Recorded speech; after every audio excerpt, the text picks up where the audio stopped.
Hey, je vais te parler ici de ce que je considère être un vrai braquage de l'une de mes actions favorites depuis des années, que j'aurais voulu garder encore plusieurs années, mais surtout d'un indicateur vraiment méconnu, mais qui devrait être pour tout placement le plus incontournable.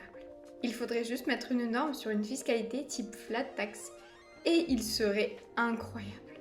L'action en question est S2I, Société pour l'informatique industrielle. C'est une magnifique boîte dans des secteurs en croissance, ainsi que des secteurs majeurs dans l'économie. Aéronautique, défense et spatiale, 21,1%. 18% banque et assurance, 7% la santé et 7% l'énergie. C'est donc une boîte très bien gérée et diversifiée. C'est l'action dont je t'avais parlé, qui était en plus par hasard la position majoritaire des deux fonds indépendance et expansion. Et du coup, à la fin du dernier confinement, j'ai réalisé que sur mes deux poches perso, que j'étais extrêmement surexposée sur cette action. J'ai donc voulu étudier intégralement l'entreprise en fouinant particulièrement pour savoir à quel point je devrais sabrer cette position, et le résultat a été le contraire. J'ai réalisé que pour moi l'entreprise était encore plus sous-évaluée et de plus en plus qualitative.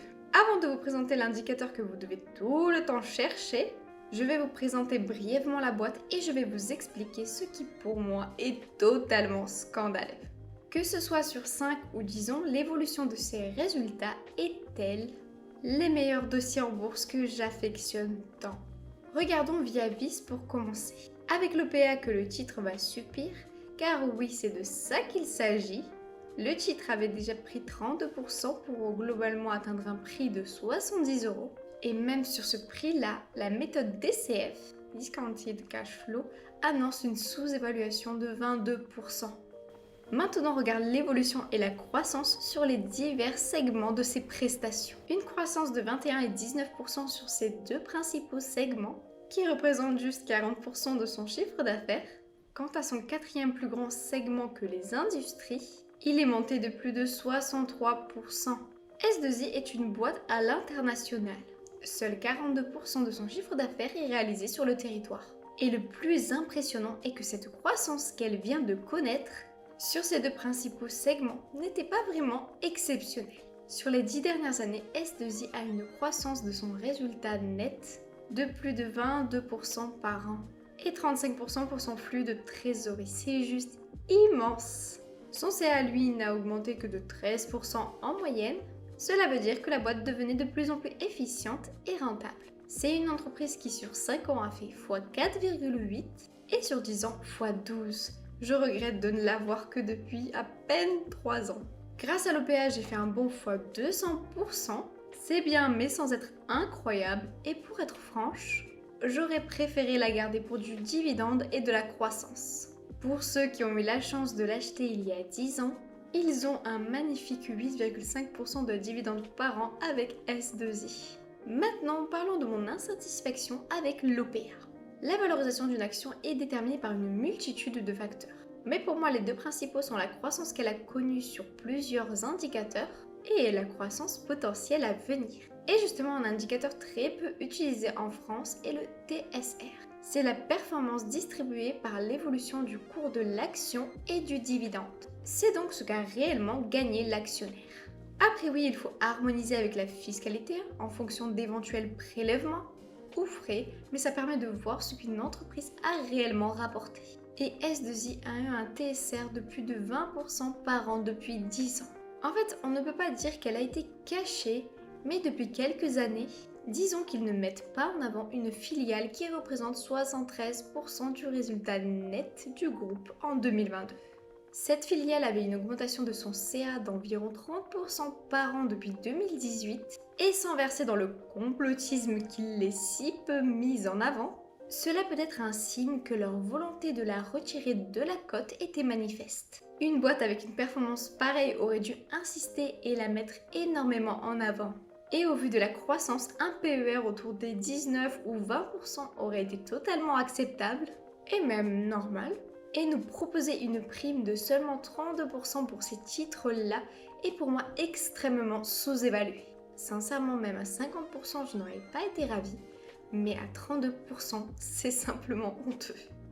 après avoir eu plus de 30% des actions de l'entreprise, le concert d'actionnaires a donc dû déposer à l'AMF une OPA, offre publique d'achat, pour avoir 90% des titres et retirer l'action de la cote. Leur argument est le suivant, ils veulent s'entourer d'alliés financiers pro, afin de pouvoir saisir de nouvelles opportunités de développement.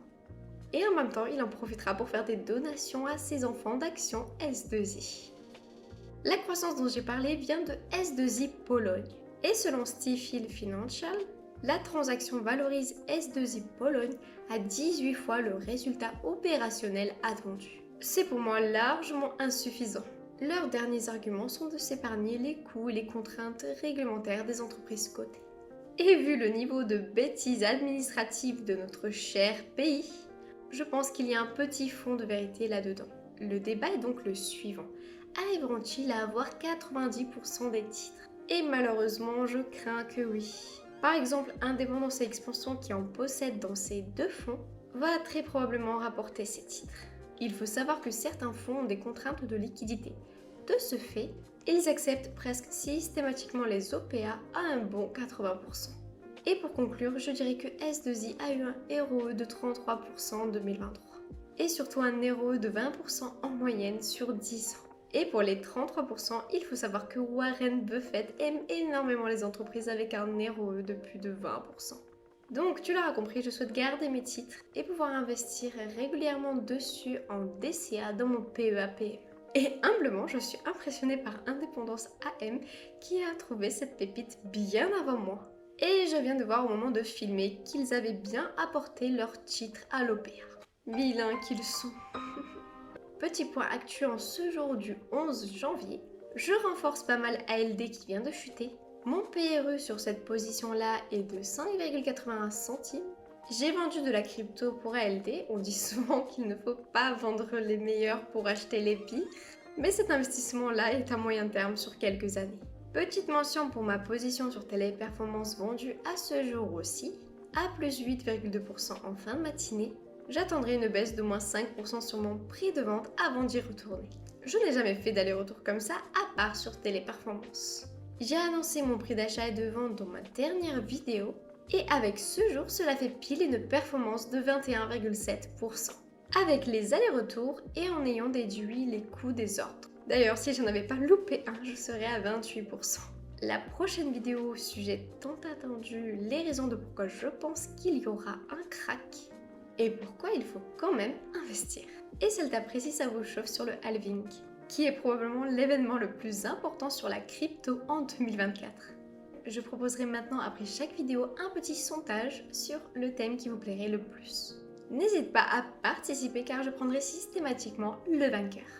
Donc si ce programme te dit, abonne-toi, n'oublie pas de liker ou de commenter si tu as quelque chose à me dire et à très vite.